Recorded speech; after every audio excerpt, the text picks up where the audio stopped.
Bienvenue sur Sculpture Mentale, la chaîne qui explore les mécanismes invisibles de l'esprit humain et les stratégies qui transforment vos pensées en actions puissantes. Aujourd'hui, nous plongeons dans un sujet fascinant.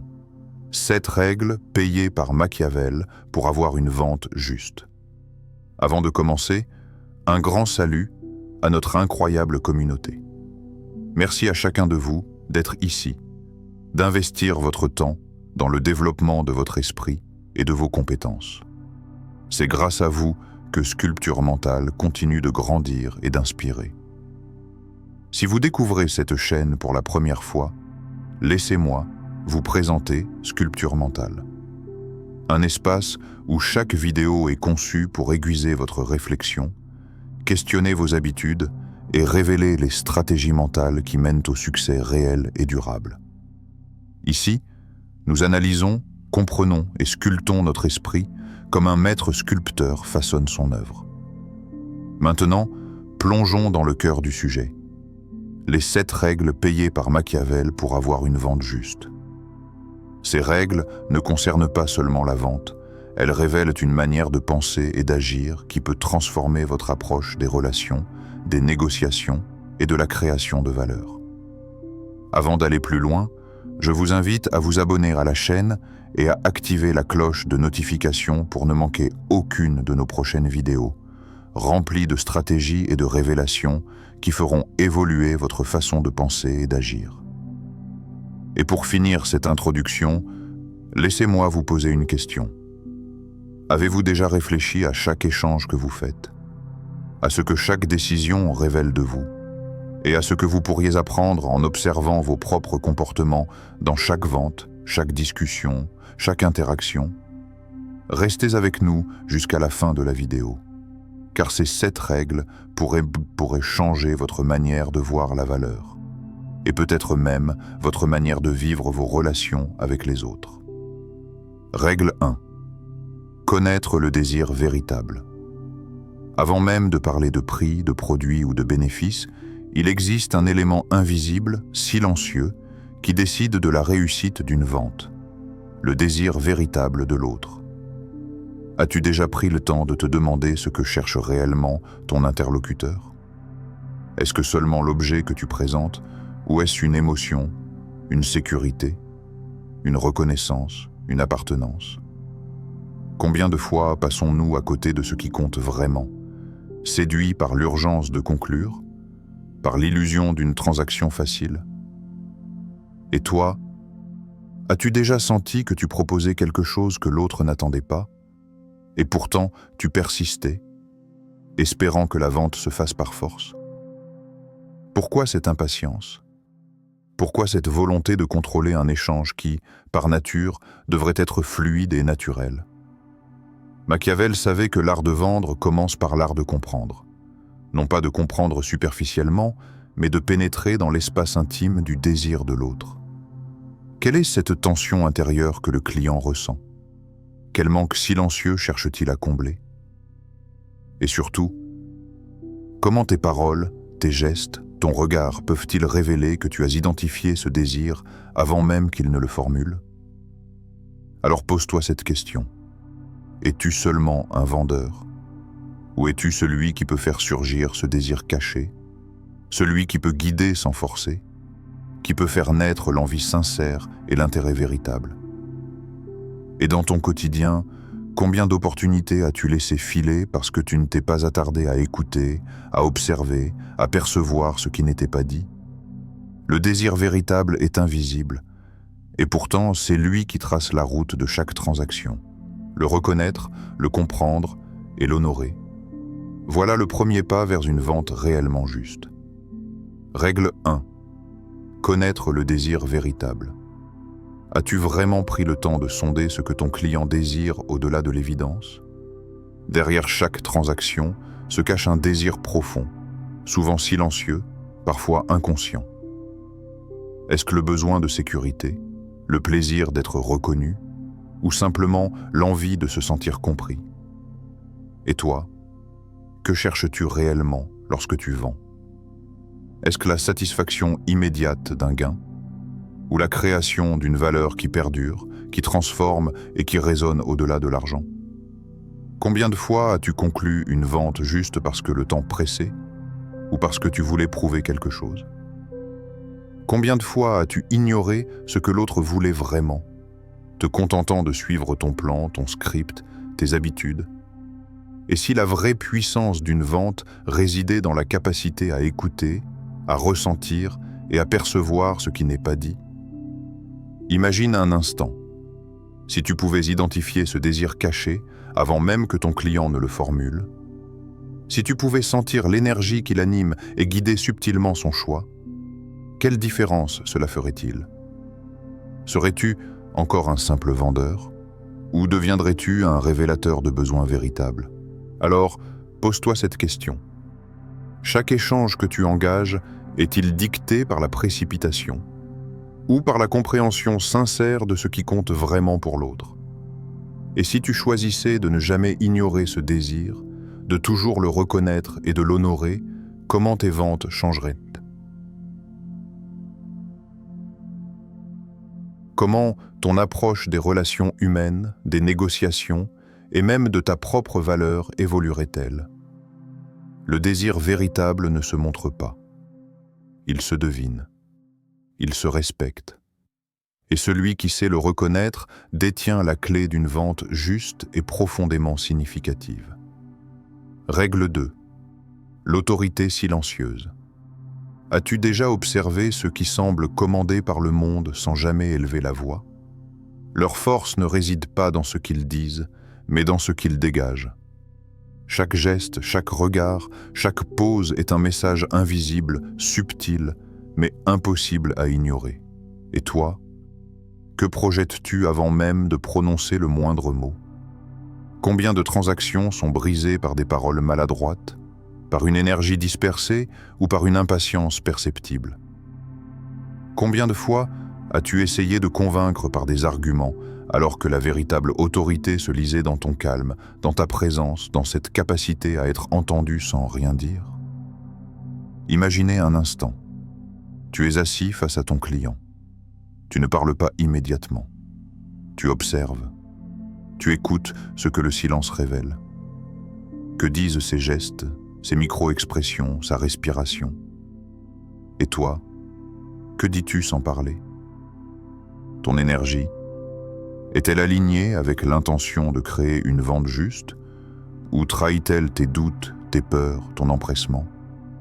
As-tu la force de rester invisible dans ton influence, de laisser tes gestes guider la conversation, plutôt que tes mots? Et si, pour chaque transaction, tu décidais de maîtriser non pas ce que tu dis, mais ce que tu transmets silencieusement? Que changerait-il dans ton approche? L'autorité silencieuse ne se crie pas, ne s'impose pas. Elle s'incarne, se ressent, et elle crée un espace où le client se sent reconnu avant même que tu ne parles. Alors, toi qui regardes, peux-tu cultiver ce pouvoir discret et faire de chaque vente un acte de perception profonde, plutôt qu'une simple succession de mots? Règle 3. La patience. Comme arme. As-tu déjà observé le rythme du monde autour de toi? Tout s'accélère, tout se presse, tout semble réclamer ton attention. Et pourtant, les choses qui ont vraiment de la valeur ne se hâtent jamais. Combien de ventes as-tu perdues parce que tu voulais conclure trop vite? Combien de fois as-tu senti l'urgence te dominer, te pousser à précipiter une décision, à forcer un accord? La patience n'est pas une absence d'action. Elle est un art subtil, une maîtrise silencieuse de ton énergie. Elle te permet de lire le rythme de l'autre, de percevoir le moment exact où il est prêt à écouter, à s'ouvrir, à choisir. Peux-tu rester immobile, même quand la pression monte? Peux-tu accepter que chaque geste, chaque mot, chaque silence ait son propre tempo? Imagine un instant que chaque client, chaque transaction soit comme une plante fragile. Si tu t'énerves, si tu précipites, tu brises ses racines avant même qu'elles ne poussent. Mais si tu attends, si tu observes et que tu nourris le processus avec attention, alors la croissance devient inévitable. Te sens-tu capable de cette maîtrise? Et toi, quand le monde te presse, quand le temps semble te fuir, comment réagis-tu? Laisses-tu la frustration guider tes actions? Ou sais-tu rester maître de ton souffle, maître de ton énergie, maître de ton intention? La patience n'est ni un luxe, ni un retard. C'est une arme silencieuse, un allié invisible, qui transforme chaque vente en un moment où le timing parfait rencontre la préparation parfaite. Peux-tu sentir le pouvoir qui naît lorsque tu choisis d'attendre, plutôt que de te précipiter? Règle 4. La clarté de l'intention. As-tu déjà observé à quel point l'incertitude peut saboter une vente avant même qu'elle commence? Chaque geste, chaque mot, chaque silence porte un message. Et si ce message est confus, si ton intention n'est pas claire, alors ton client ressent ce brouillard et recule instinctivement. Es-tu vraiment conscient de ce que tu veux accomplir à chaque échange? Ou navigues-tu au hasard, espérant que les choses se passent comme elles doivent? Et toi, dans ta vie professionnelle et personnelle, combien de décisions sont guidées par le doute plutôt que par une intention précise? La clarté n'est pas seulement savoir ce que tu veux, c'est savoir ce que tu refuses de compromettre, ce que tu offres vraiment et ce que tu ne peux pas sacrifier. Quand ton objectif est limpide dans ton esprit, ton énergie devient magnétique. Les autres le sentent. Tes mots ne sont plus des sons. Ils deviennent des vecteurs de conviction, de confiance et de respect. Maintenant, pose-toi cette question. Chaque proposition que tu fais, chaque interaction que tu engages, reflète-t-elle la puissance de ton intention ou le brouillard de ton hésitation? Quand tu parles, les autres sentent-ils que tu sais exactement ce que tu veux? Ou que tu tâtonnes comme quelqu'un qui cherche à improviser une route qu'il ne connaît pas? Et si chaque décision que tu prenais à partir de maintenant était guidée par une intention nette, précise et inébranlable? Comment tes ventes changeraient-elles? Comment tes relations, tes négociations et même ta confiance en toi seraient-elles transformées? La clarté de l'intention n'est pas un détail. C'est le socle invisible sur lequel repose toute réussite véritable. Chaque action, chaque mot, chaque regard devient un reflet exact de ce que tu souhaites réellement créer. Règle 5. L'adaptabilité stratégique. Dans un monde où tout change constamment, où chaque interaction peut prendre une tournure inattendue, peux-tu vraiment te permettre d'être rigide? Te plies-tu aux circonstances ou restes-tu prisonnier de tes habitudes? Combien de fois as-tu insisté sur une approche qui ne fonctionnait pas, simplement parce que c'était ce que tu savais faire, ce que tu avais toujours fait? Reconnaître le moment où il faut s'adapter est un art subtil. Ce n'est pas abandonner ses principes, mais plutôt lire les vents invisibles qui soufflent autour de toi. Chaque refus, chaque objection, chaque hésitation de l'autre peut sembler une menace, ou peut-être une indication, un signal précieux te montrant qu'une autre route est nécessaire. Peux-tu percevoir cette nuance? Imagine un instant.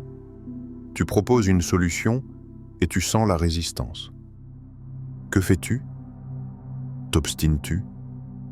Ou prends-tu un moment pour ajuster ton approche, pour reformuler, pour écouter davantage, sans jamais trahir ce que tu représentes?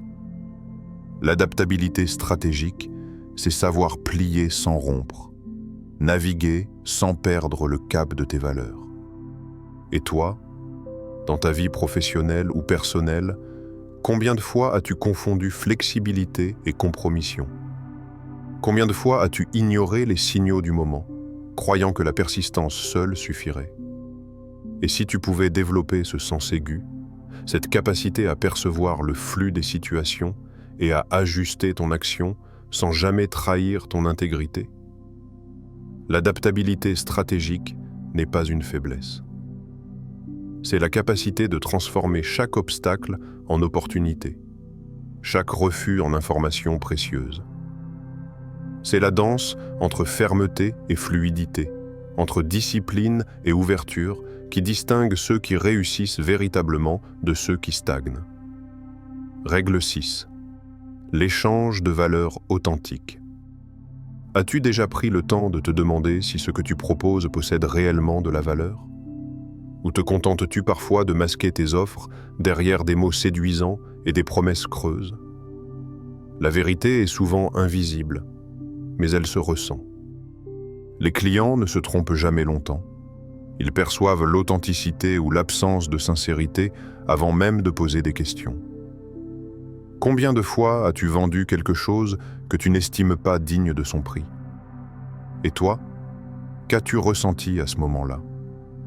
La satisfaction immédiate d'une vente peut flatter ton ego, mais que reste-t-il lorsque le doute s'installe? Et si le vrai succès n'était pas l'argent reçu, mais le sentiment silencieux que tu as réellement contribué à quelque chose de juste, de réel, de bénéfique pour l'autre? Chaque échange est une énergie invisible qui circule. Si tu offres uniquement pour recevoir, tu bloques ce flux. Mais si tu offres avec authenticité, avec intégrité, quelque chose de puissant se crée. Une relation durable, un respect mutuel, une confiance profonde. Et cette confiance est bien plus précieuse que n'importe quelle somme d'argent. Pose-toi cette question. Chaque interaction que tu engages reflète-t-elle la valeur réelle de ce que tu apportes? Chaque client que tu touches repart-il avec une impression de respect, de vérité, de bénéfice réel? Ou simplement avec un produit entre les mains et un sourire poli? L'échange de valeurs authentiques ne consiste pas à convaincre, mais à aligner ce que tu offres avec ce qui mérite vraiment d'être reçu. C'est dans cette authenticité que naît la véritable puissance d'une vente juste.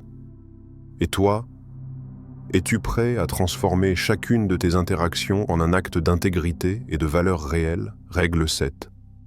La maîtrise de soi. As-tu déjà observé comment tes émotions peuvent prendre le contrôle au moment le plus critique? Quand une vente ne se déroule pas comme prévu, que ressens-tu? La frustration, l'impatience, la peur, ou une volonté de comprendre et de guider? La maîtrise de soi n'est pas un simple concept abstrait. Elle est la clé qui transforme chaque défi en opportunité. Peux-tu rester calme lorsque l'autre remet en question ta proposition? Lorsque les objections s'accumulent, peux-tu écouter sans juger, comprendre sans te précipiter, et répondre avec une énergie mesurée, ferme mais non agressive? La maîtrise de soi, c'est la capacité de transformer ton intérieur en un espace où l'émotion ne commande pas mais sert. Imaginez un instant, tu perds une vente importante. Comment réagis-tu? T'emportes-tu, laissant l'ego parler à ta place? Ou observes-tu, apprends-tu et ajustes-tu tes actions avec calme et discernement? Les personnes qui réussissent véritablement ne sont pas celles qui ne connaissent jamais l'échec, mais celles qui gèrent leur réaction face à l'échec. La maîtrise de soi ne consiste pas à nier tes émotions, mais à les comprendre et les canaliser. Chaque geste, chaque mot, chaque silence devient alors une extension de ton contrôle intérieur. Tu deviens capable de naviguer dans la complexité des relations, de guider la situation avec clarté et de créer un espace où la confiance et la justice s'installent naturellement. Alors, regarde-toi aujourd'hui. Peux-tu devenir ce maître silencieux, capable de dominer ton propre esprit avant de chercher à influencer le monde? Car c'est seulement en gouvernant tes pensées, tes émotions et ton énergie que tu peux véritablement créer des ventes justes et durables. Et, par extension, façonner ton propre succès. Merci d'avoir regardé cette vidéo sur 7 règles payées par Machiavel pour avoir une vente juste. Si ce contenu t'a inspiré, abonne-toi à notre chaîne pour ne manquer aucune de nos prochaines vidéos. Active également la cloche de notification pour rester à jour avec nos stratégies et révélations sur l'esprit humain et le succès. N'oublie pas de liker cette vidéo si elle t'a apporté de la valeur et partage en commentaire ce que tu as retenu ou ce qui t'a le plus marqué. Ton avis compte et il peut inspirer d'autres membres de la communauté Sculpture Mentale. Et avant de partir, ne manque pas la vidéo qui vient de s'afficher à l'écran. Elle est spécialement conçue pour continuer ton exploration du succès, de la stratégie et de la maîtrise de soi. Clique maintenant et plonge encore plus profondément dans le pouvoir de ton esprit.